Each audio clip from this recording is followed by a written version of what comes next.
सखी देखनो गुरु की नगरिया, चलू सखी देखन गुरु की नगरिया। भरम निर्मल नीर गगरिया, भरब निर्मल नीर गगरिया, चलो सखी देखन गुरु की नगरिया। सखिया है कुइया के रूप अनूप, सखिया है कुइया के रूप अनूप, गगन घट भीतर रे की। चलू सखी देखन गुरु की नगरिया, भरब निर्मल नीर गगरिया। सखिया है कुइया के रूप अनूप, गगन घट भीतर रे की। चारु भर लागल बेली फूल बड़िया, चारु भर लागल बेली फूल बड़िया, अजब सुहावन जहाँ गुरु की नगरिया। सखिया है सूरत कटोरिया लगाई, भारी भारी पियब रे की। सखिया हो सूरत कटोरिया लगाई, भारी भारी पियब रे की। पियत पियत में साल लहियरा, तब लखी पावल ज्ञानक जियरा। सखिया है खुल गेल भरमा केवाड़, गुरुमुख है रब रे की। खुल गईल भरमा केवाड़, त गुरुमुख है रब रे की। द्वादश ऊपर पिया की, द्वादश ऊपर पियापुर पाटन, अधर गलैचा जा गुरु के सिंहासन। द्वादश ऊपर पियापुर पाटन, अधर गलैचा जहाँ गुरु के सिंहासन। सखिया है जगमग ज्योति उजियारा, झलक झलकावेल रे की। जगमग ज्योति उजियारा, झलक झलकावेल रे की। साहेब कबीर चरण कमल गहू, साहब कबीर चरण कमल गहू। सतनाम सत धाम सिधारऊं, सतनाम सत धाम सिधारऊं। सखिया है भैरहु चरण अधीर, से चुकबक सावहूँ रे की। हे सखिया रे भैरहु चरण अधीर, से चुकबक सावहूँ रे की। चलू सख देखन गुरु क नगरिया, भरब निर्मल नीर नगरिया। सखिया है कुइया के रूप अनूप, गगन घट भीतर रे की। बड़ी अच्छी बात का।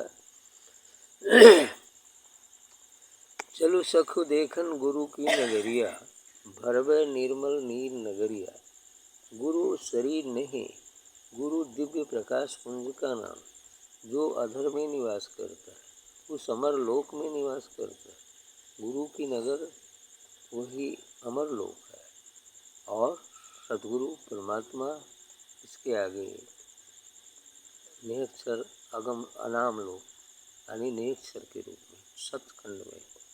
इसलिए करें चलो सखो देखन गुरु के नगरिया भरवे निर्मल नीर नगरिया। जब गुरु के दरबार में हम जाते हैं यानी तो गुरु अमरलोक में निवास करता है। तो ये कह रहे कि भरवे निर्मल नीर नगरिया। जब आत्मा में पहुँचेंगे अमरलोक पहुँचेंगे तो जो आत्मा से निकलने वाला दिव्य फैज है उसको हम अपनी गगरी अर्थात इस शरीर रूपी गगरी में जो हृदय क्षेत्र है उसमें भरेंगे। वो दिव्य प्रकाश को ये गगरी शरीर है और इसमें हृदय क्षेत्र में हम उस दिव्य प्रकाश को भरेंगे। तो इसलिए कहा निर्मल नीर गगरिया। उस निर्मल नीर आत्मा निर्विकार निराकार है ना, कोई द्वैत उसमें है ही नहीं, बिल्कुल निर्मल है। तो उस निर्मल से निकला वह दिव्य फैज हम अपने हृदय में भरते हैं। वही अमृत रस है जिसको भरते भरते एक दिन हम भी अमर हो जाएंगे, ऐसा हो जाएगा। तो इसलिए करें सखिया कुइयाँ के रूप अनूप गगन घट भीतर है। और जो कुइयाँ है वो अमृत रस का कुआं, वो कहा है ना गगन बीच अमृत का कुआं है ना, सदा क्या तो है बड़े सुखकारी रे सदा धरे सुखकारी। तो वही अमर लोक ही वो अमृत का कुआं है जहाँ से हम सुरति के माध्यम से और उस अमृत रस का पान करते हैं। तो सखिया कुइयाँ का रूप अनूप गगन घट भीतर है। वो कुआं अनूप है, उसकी कोई उपमा नहीं। ऊर्ध्वमुख कुइयाँ है। ये संसार का कुआं ऊर्ध्वमुख होता है जो ऊपर से बाल्टी डालकर हम पानी खींचते हैं, लेकिन वह परमात्मा रूपी कुआं सदगुरु रूपी कुआं ऊपर है और ऊपर से नीचे की तरफ दिव्य प्रकाश आता है। अब जो साधक साधना करते करते उस अमर लोक व सचखंड पहुँच जाते हैं तो वहाँ से जो दिव्य फैज की बरसात हमेशा हुआ करती है जिसमें वो स्नान करते हैं। तो इसलिए कहते हैं कि अनूप वो कुआं जो है अनूप है, ऊर्ध्वमुख कुआं है। तो कुआं अनूप है जिसका कोई उपमा नहीं है। गगन घट भीतर है कि लेकिन ये गगन में आकाश में चारों भर लागल बेली फूल। और वहाँ उस अमर लोक में क्या है, चारों तरफ ये जो है फूल फुलवारी लगे हुए हैं, सुगंधी लगी हुई है चारों तरफ। वहाँ चंदन और अगर की सुगंध आती है। कुछ लोग से जो हम वहाँ पहुँचते हैं तो चंदन और अगर की सुगंध वहाँ से आती है। तो इसलिए कहा चारों तरफ बेली फुलवारी लगी हुई है, बाग बीचे लगे हुए हैं। वो बाग बीचे किस चीज़ के हैं, अमृत रस का ही है। वहाँ श्वेत प्रकाश 24 घंटे व्याप्त रहता है। वहाँ सूर्य चंद्र तारे उगते तो नहीं है लेकिन करोड़ों सूर्यों का प्रकाश वहाँ प्रकाशित हो रहा है ऐसा। इसलिए वहाँ बेड़ अजब सुहावन जहाँ गुरु के नगरी है, अजब सुहावन है, उसकी कोई सीमा नहीं। अजब जिसको कहते हैं नहीं कोई आश्चर्यजनक बात होगी तो बड़ा अजब बड़ा गजब। तो ऐसा ही गजब है, देखते ही आनंद की सीमा नहीं रहेगी। इसलिए कह रहे हैं अजब सुहावन जहाँ गुरु के नगरिया। ये गुरु वहीं निवास करते हैं, शरीर उनका यहाँ है, वो देखने मात्र के लिए संसार वालों, लेकिन वो यहाँ नहीं रहते, वो तो अमर लोक में ही रहते।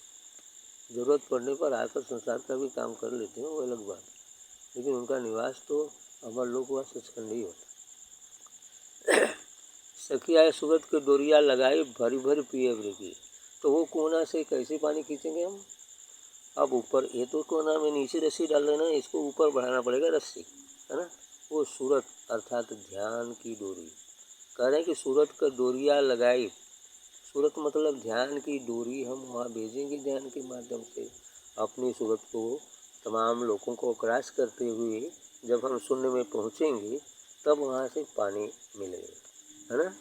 अभी इधर बीच में रहेंगे तो कहाँ पानी मिलेगा, इधर तो कुआं रूप गुरु है जो गुरु के माध्यम से पानी जाएगा है ना।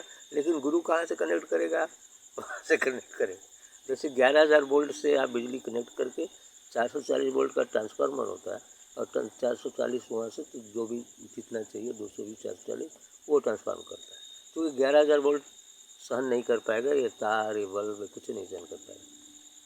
उसी लिए गुरु एक ट्रांसमीटर ट्रांसफार्मर होता है और जो 11,000 वोल्ट को अपने में आत्मसात करता है और थोड़ा सा जितना जिसको आवश्यक है 220 440 उतना सप्लाई करता है। यदि वो उतना ही सप्लाई कर दे, डायरेक्ट कर दे ना, तो बल्ब फ्यूज हो जाएगा, तार फ्यूज हो जाएगा, ऑन द स्पॉट लोग मर सकता है ना। तब कौन मारने जाएगा, हत्या का पाप कौन लेगा, है ना, ये बात होता है। इसलिए कह रहे जब सुहावन जहाँ गुरु को नगरी, ईसा जी ने ऐसा ही किया था। फर्स्ट बार जब ब्रह्म ज्ञान हुआ उन्होंने ऐसा ही सत्संग में बैठे थे कुछ लोग, और वो डायरेक्ट प्रवाहित कर दिए पूरी ऊर्जा को ही, पूरी ऊर्जा को प्रवाहित कर दिया। क्या हुआ, 40 लोग बेहोश हो गए, 40 लोग मर गए, बाकी लोग बेहोश हो गए। ये स्थिति रही, इसीलिए फिर ऐसा नहीं किया उन्होंने।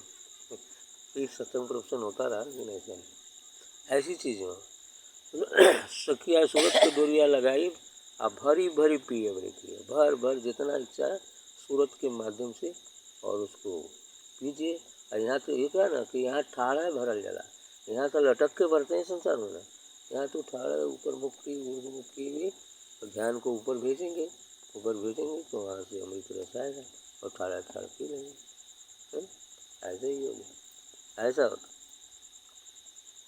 आगे कह रहे हैं कि पियत पियत में सालल हीरा, तभी लखी पावल ज्ञान का जीरा।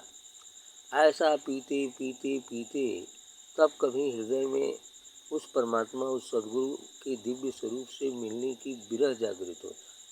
शुरू में तो कम पीते हैं ना, वो सदगुरु के माध्यम से पीते हैं, और धीरे धीरे आगे उस पीते पीते पीते जब लगन लग जाएगी, क्योंकि लगन इतना जल्दी लगती नहीं, संसार में जो रत है वो संसार में ही रत रहता है, इतना जल्दी उसकी लगन सदगुरु से नहीं लगती। लेकिन धीरे धीरे जब इधर चलना शुरू करेगा तो उसको आनंद मिलना शुरू करेगा, उस आत्मा को बोध होना शुरू करेगा, शांति प्राप्त होगी, तो धीरे धीरे इधर चलना शुरू करेगा।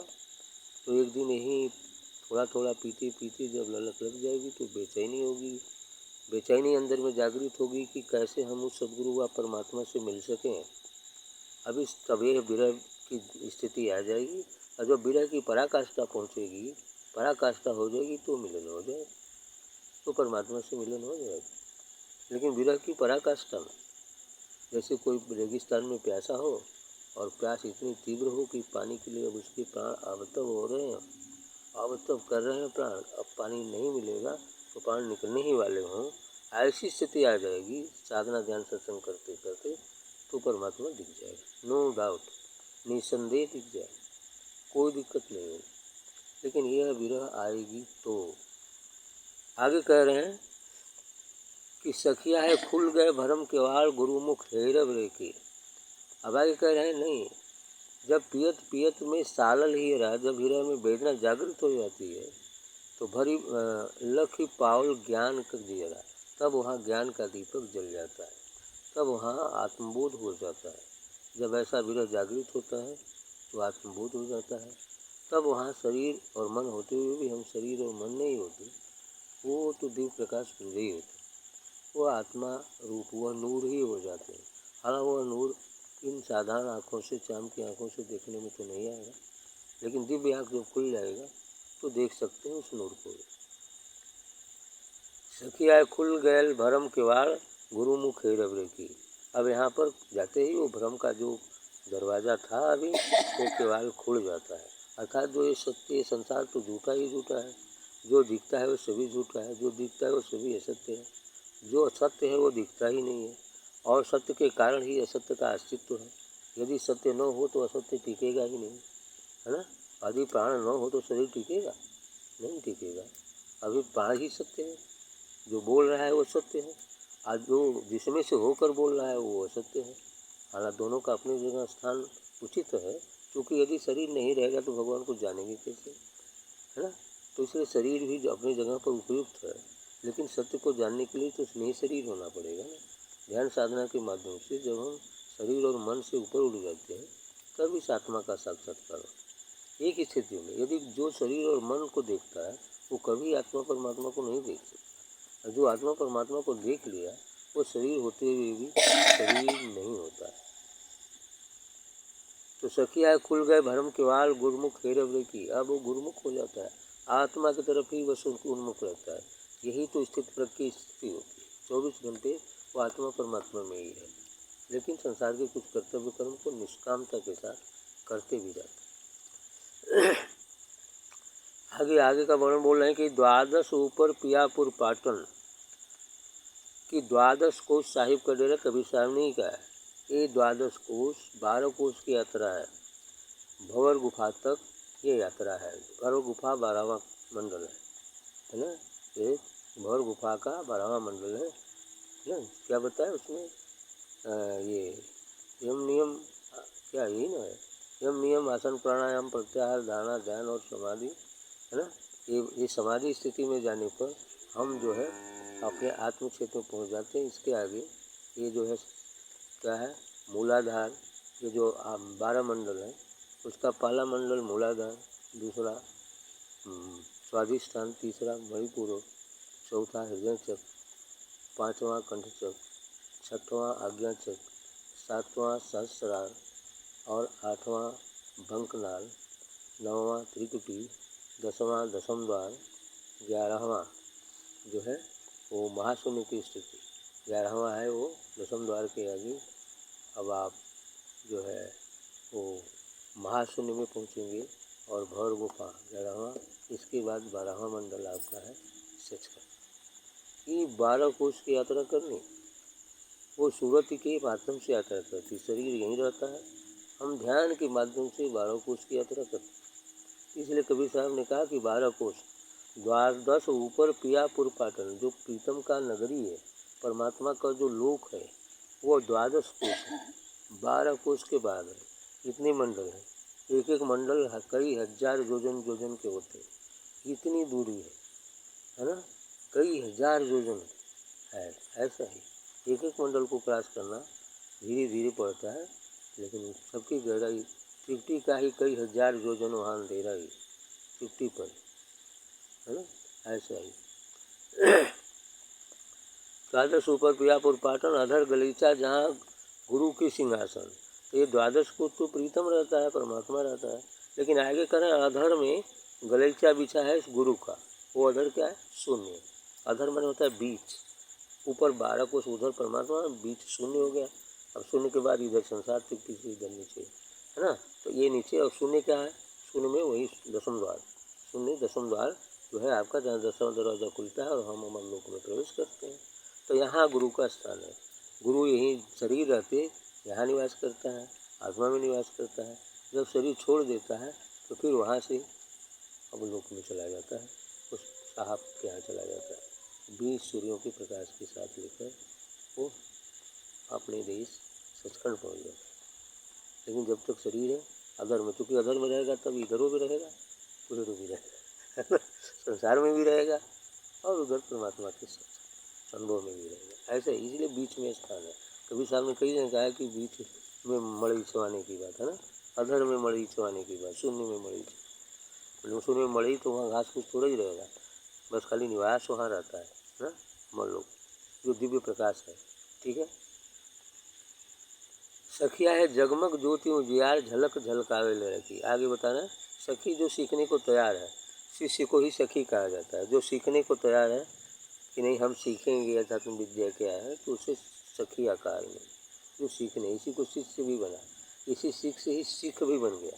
जो सिख धर्म नानक जी ने चलाया, तो शिष्य मूर्धनी स को ख भी पढ़ते हैं है ना, ख भी पढ़ते हैं, तो इसलिए सिख, शिष्य से फिर सिख हो गया, सिख से शिक्षक बन गया, और सिख से फिर सखिया बन गया, सखिया बन गया। जितने लोग बैठे सब सखी है, सीखने को तैयार हो तो सखी है। हाँ सखिया है जगमग ज्योति उजियार झलक झलकावे लड़की। जगमग ज्योति वहाँ जलती रहती है 24 घंटे। एक सूर्य नहीं, करोड़ों सूर्यों का प्रकाश, एक चंद्रमा पूर्णिमा का नहीं, करोड़ों पूर्णिमा का चाँद का प्रकाश वहाँ होता है। कोई चंद्रमा नहीं होता, कोई सूरज नहीं होता है, लेकिन प्रकाश उनसे भी कई गुना है।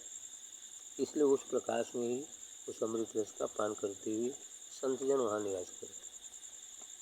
साहेब कबीर चरण कमल गहु सत्य नाम सतधाम सिधारों करें। इसलिए साहब कबीर का चरण कमल हुआ था, सदगुरु का चरण कमल गहो, रात दिन गहो, तब क्या होगा? तो सत्य नाम सतधाम सिधारों, तब उस सतनाम को प्राप्त करोगे और सत्यधाम सिधार जाओगे। क्योंकि सतनाम ही वह डोरी है, गुरु द्वारा दिया गया शब्द ही वह डोरी है, जिसे धीरे धीरे चढ़ते चढ़ते चढ़ते हम गुरुधाम अर्थात उस सतधाम अर्थात अनाम लोक अमल लोक पहुँच जाते। ठीक है, ये स्थिति है। तो सखिया है भय भय रहु चरण अधीर से चुक बकसाहू रे की। यदि हम उसके शरण जाते हैं, सदगुरु के शरण जाते हैं, तो इसलिए कह रहे हैं कि भय रहु चरण अधीर, उस सदगुरु के चरणों में नछार कर दो, समर्पण करो, फिर चूक बख्शाऊँ रे की, सभी चूक को माफ़ कर देते हैं। क्योंकि कृष्ण ने भी कहा सर्वधर्मान परित्यज्य मामेकं शरणं व्रज अहम त्वाम सर्वपापेभ्यो मोक्षयिष्यामि मा शुचः। मैंने सब कुछ सभी धर्मों को छोड़कर मेरी शरण में आ जाओ, मैं तुम्हारे सभी पापों को नष्ट कर दूंगा, इसमें कोई सोच मत करो, कोई चिंता मत करो। ये बात कहा गया इसीलिए, है ना, चरण अधीर से सुख बख्शवान, लेकिन इसमें समय लगा, डायरेक्ट नहीं कर सकते, है ना। पहले सर्वधर्मान परित्यज्य करेंगे तब तो होगा, है ना, मन को समर्पित करेंगे तब तो होगा। मन जब समर्पित करेंगे तभी होगा।